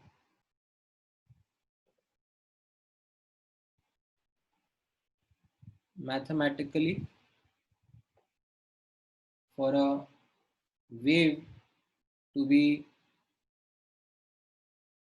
complete in a region around nucleus, the circumference should be such that it contains integral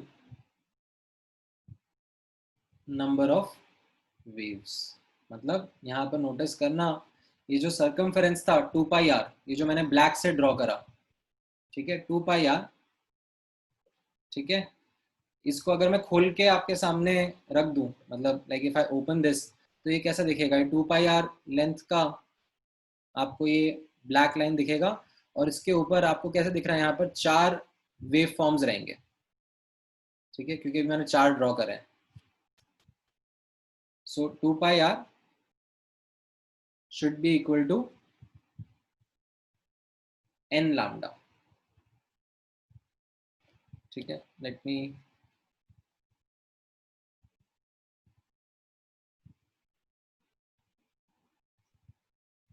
try to, just give me 1 minute।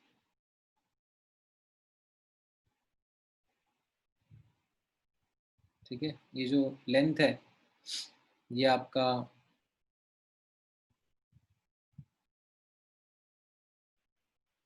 Circumference है, और इसके अंदर हमने कितने वेव फॉर्म्स ड्रॉ करे? 1, 2, 3 एंड 4, ठीक है। In this case n is equal to 4, ठीक है, but otherwise it should B an integral multiple of it, ठीक है। अब यहाँ से आप ऑब्जर्व करना, this was a very important outcome that came from de Broglie's hypothesis, that for an electron to exist in a stable manner around the nucleus, the electron wave should obey this equation, ठीक है। अब यहाँ पर देखना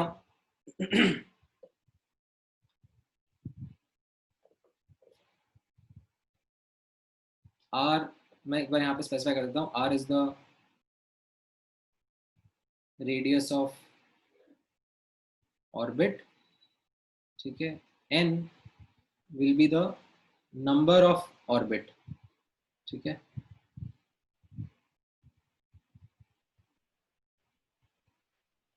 N will be the number of orbit, or you can say number of waves,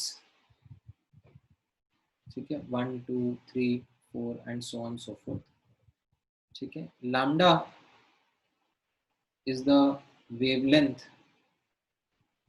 of electron wave, ठीक है। अब यहाँ पर नोटिस करना, since lambda is equal to h upon mv, ठीक है, this is as per the hypothesis proposed by de Broglie, ठीक है। So if I substitute this over here, ठीक है, 2 pi r is equal to n into h upon mv, and I shuffle things here and there, I'll get mvr is equal to nh upon 2 pi. So this is the same result that was obtained from Bohr's model of atom. This is the same result obtained from Bohr's model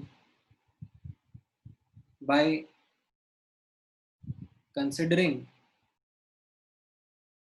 electron as particle, ठीक है। यहां पर क्या हुआ है? यहां पर as we have seen above, that we have not considered electron as a particle.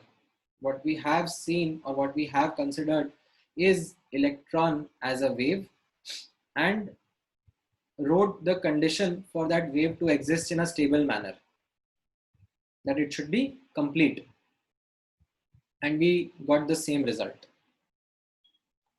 So this is something which was proposed by de Broglie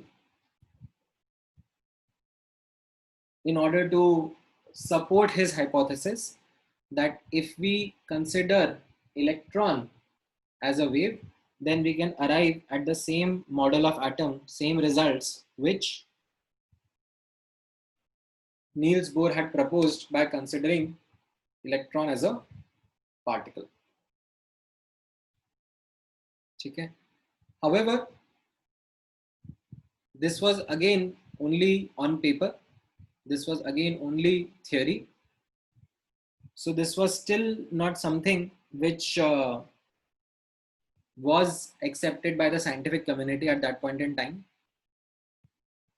ठीक है? Then later 1920s में जाके कभी तो accidentally there were these two scientists, Davison and Germer, who experimentally validated that electrons also show wave-like property. उसके पहले तो electrons को पार्टिकल ही समझा जा रहा था,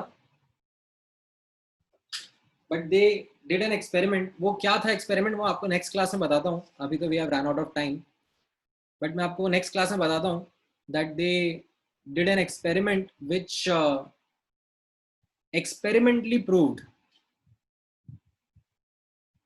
that electrons show wave nature, and then उस wave nature में ये वाला जो फॉर्मूला है डी ब्रॉगली का वो यूज करा गया, तो थ्योरी एंड एक्सपेरिमेंट की कैलकुलेशंस मैच कर गई.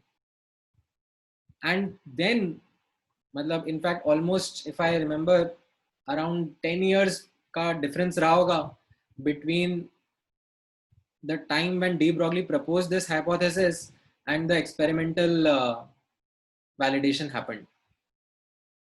So after 10 years is when de Broglie was awarded a Nobel Prize for his work, because it was such a path-breaking work that it changed the entire perspective with which we look at things at small scale. ठीक है? Now definitely, ठीक है, जैसे रोमिल का भी doubt आ रहा है मेरे पास में, डेफिनेटली आप लोगों को बहुत सारे डाउट्स आएंगे regarding the fact that you no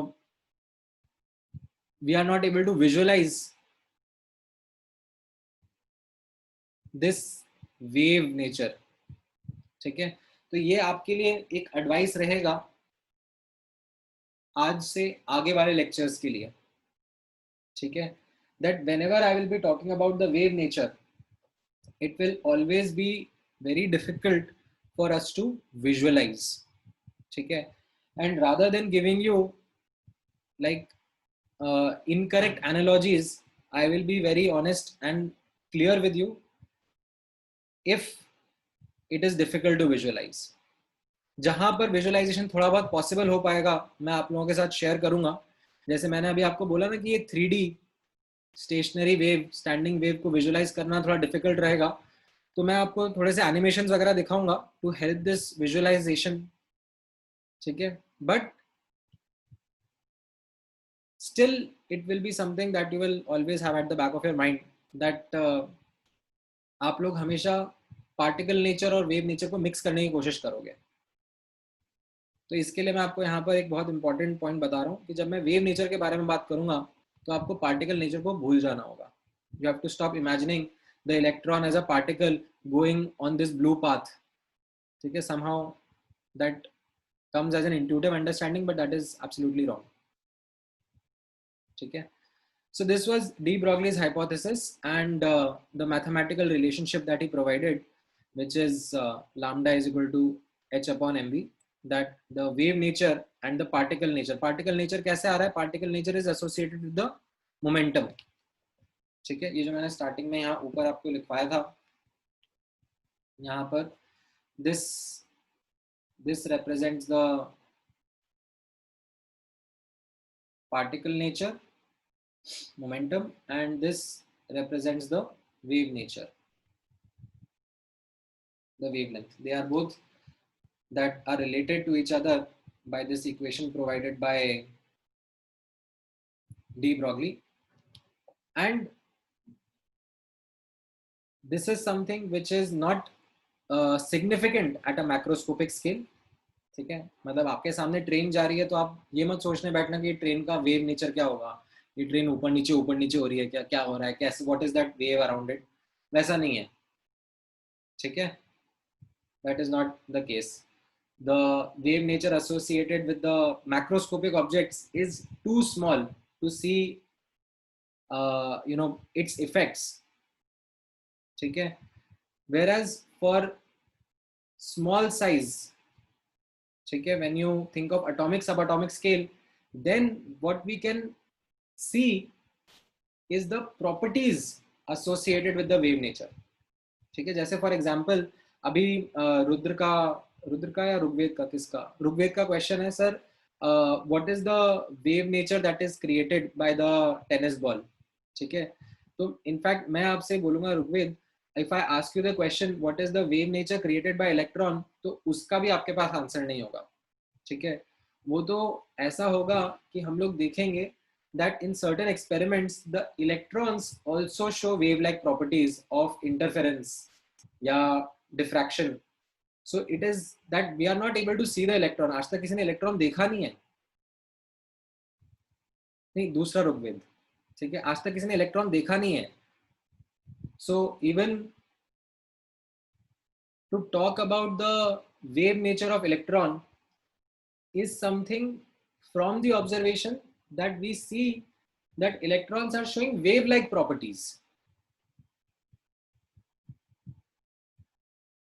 ठीक है, लाइट भी किसी ने फोटोन देखा थोड़ा ना आज तक. We have not seen photon, but what we have seen is that photon shows properties which are shown by waves. ठीक है, so this is where when we are going to take a leap into atomic and subatomic scale, the visualization part becomes a hindrance. ठीक है, you will not be able to visualize things in a simple way. I will try to provide you with some animation, with some proxy waves. ठीक है, but the thing is that they will be just helping hand. They will not be actual ways in which you can visualize. ठीक है, so ये एक थोड़ा सा एक important transition रहेगा when we are going to go from Bohr's model of atom to the quantum mechanical model of atom. ठीक है, तो आज का learning, late me quickly recap. आज का लर्निंग किस फॉर्म में है? आज का लर्निंग है अबाउट डी ब्रॉगलीज हाइपोथेसिस, उसका स्टेटमेंट. ठीक है, how it talks about dual nature of matter, उसका significance, that it is significant only at smaller scale. It is applicable at both small and large scale. ठीक है, but उसका significance it comes at a small scale only. And in order to explain his hypothesis, de Broglie applied the concept of electron as a wave to an atom and arrived at the same result which Niels Bohr had arrived at by using electron as a particle. ठीक है, now this was something that was the summary from my side. I am sure आप लोगों को और doubts रहेंगे, तो मैं एक एक करके आप लोगों के डाउट्स भी एड्रेस करूंगा before I close the session. तो सबसे पहले कौन डाउट पूछना चाहेगा? Raise your hand.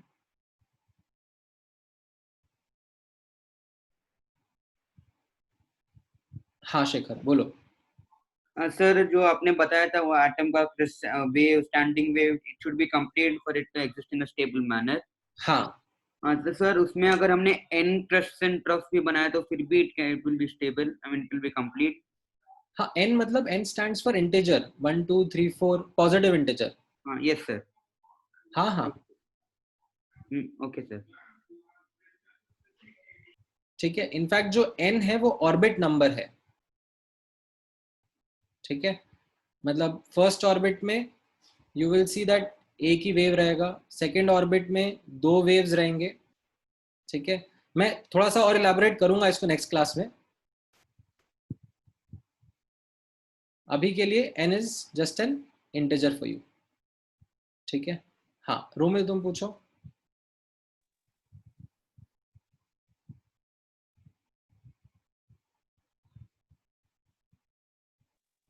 तो मेरा डाउट ये था कि जो इस साइंटिस्ट ने बोला था कि electron can be possibly a wave, तो ये यंग्स डबल स्लिट एक्सपेरिमेंट से क्यों नहीं प्रूव हो सकता था? तो उस टाइम पर किसी ने ये सोचा नहीं ना कि इलेक्ट्रॉन को हम लोग इस तरीके से थ्रो करें और उसका प्रॉपर्टीज ऑब्जर्व करें। इनफैक्ट जो तुमने बोला है वो ही चीज बाद में साइंटिस्ट ने करी experimentally to validate de Broglie's hypothesis.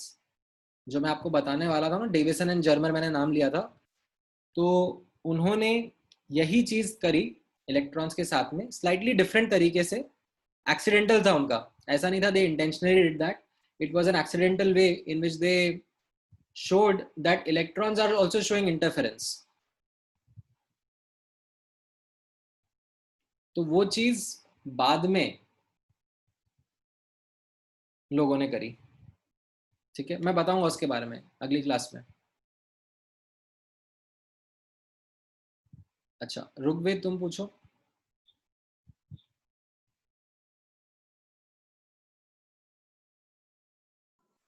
Sir, like we know that light is like a EM wave, right? हाँ, So why can't we know the wave nature or something like that of electrons?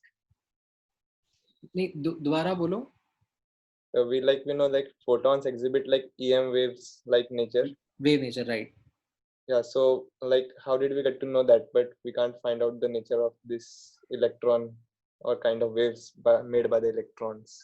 हाँ हाँ हाँ, सो हमें कैसे पता पड़ेगा मैं आपको नेक्स्ट क्लास में भी बताने वाला हूँ, बट अभी आपने पूछ लिया है तो मैं थोड़ा सा आपको आइडिया दे देता हूँ। मान लो यहाँ पर आपके पास में एक मेटल रखा हुआ है एंड इसको आपने हीट करा। ठीक है, हीट करने से इससे इलेक्ट्रॉन्स निकले। ठीक है, फिर उन इलेक्ट्रॉन्स को आपने एक इलेक्ट्रिक फील्ड के थ्रू एक्सेलरेट कर दिया ताकि वो एक फोकस्ड बीम बन गए। ठीक है, और Yes. फिर अब आपने इनको डबल स्लिट के थ्रू पास करा। ठीक है, और यहाँ पर अब आपको वापस से पूरा एक पैटर्न बनेगा। ठीक है, ऐसा नहीं होगा कि इलेक्ट्रॉन्स यहाँ पर और यहाँ पर जाके हिट कर रहे होंगे, वैसा नहीं होगा। यहाँ पर ये इलेक्ट्रॉन्स पूरा एक पैटर्न बना देंगे। Okay, so they were influenced by electricity and magnetism, so we concluded that they are like EM waves. Sorry, Like they were influenced by electricity, so we concluded that they are EM waves. नहीं, electrons are not EM waves. No, not electrons, sir. Like, okay, sorry. No. हाँ हाँ, electrons EM wave नहीं है, वो नहीं कह रहा हूँ मैं कह रहा हूँ कि जैसे यहाँ पर हमने पहले लाइट के साथ में करा था ना Young's double slit experiment, Yes. कि लाइट को थ्रो करा और लाइट ने फिर इंटरफेरेंस पैटर्न दिखाया। ठीक है, मैं यहाँ पर बोल रहा हूँ मैं इलेक्ट्रॉन को थ्रो करूंगा या अल्फा पार्टिकल्स को भी थ्रो करूंगा या कहीं से मैं प्रोटॉन्स भी लेके आ जाऊंगा। ठीक है, न्यूट्रॉन्स भी लेके आ जाऊं, मतलब एटॉमिक सब एटॉमिक पार्टिकल्स को मैं लेके आ जाऊं और यही एक्सपेरिमेंट उनके ऊपर करूं। ठीक है, पास देम थ्रू टू स्लिट्स, तो मुझे यहाँ पर दो डॉट नहीं मिलेंगे, मुझे यहाँ पर पूरा एक इंटरफेरेंस पैटर्न मिलेगा। Yes. ठीक है, तो ये जो एक्सपेरिमेंट है ये बाद में हुआ and we got to know कि भाई मतलब स्मॉल स्केल पर तो सब पार्टिकल्स ही वेव नेचर एग्जिबिट कर रहे हैं। Okay. ठीक है, अच्छा और किसी का डाउट?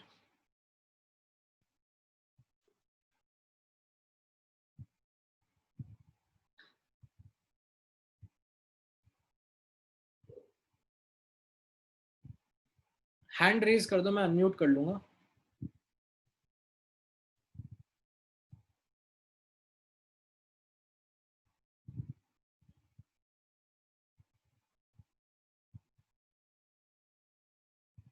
ऑलराइट, ठीक है, तो फिर let me close today's lecture. ठीक है, नेक्स्ट क्लास में मैं यहीं से पिक करूंगा एंड हम लोग थोड़े बहुत न्यूमेरिकल क्वेश्चंस भी करेंगे ऑन दिस इक्वेशन। ठीक है, सिंपल सिंपल रहेंगे, ज़्यादा डिफिकल्ट नहीं रहेंगे, बट वो मैं आपको नेक्स्ट क्लास में ही प्रैक्टिस कराता हूँ। ठीक है। ऑल राइट, चलो, थैंक यू गाइस.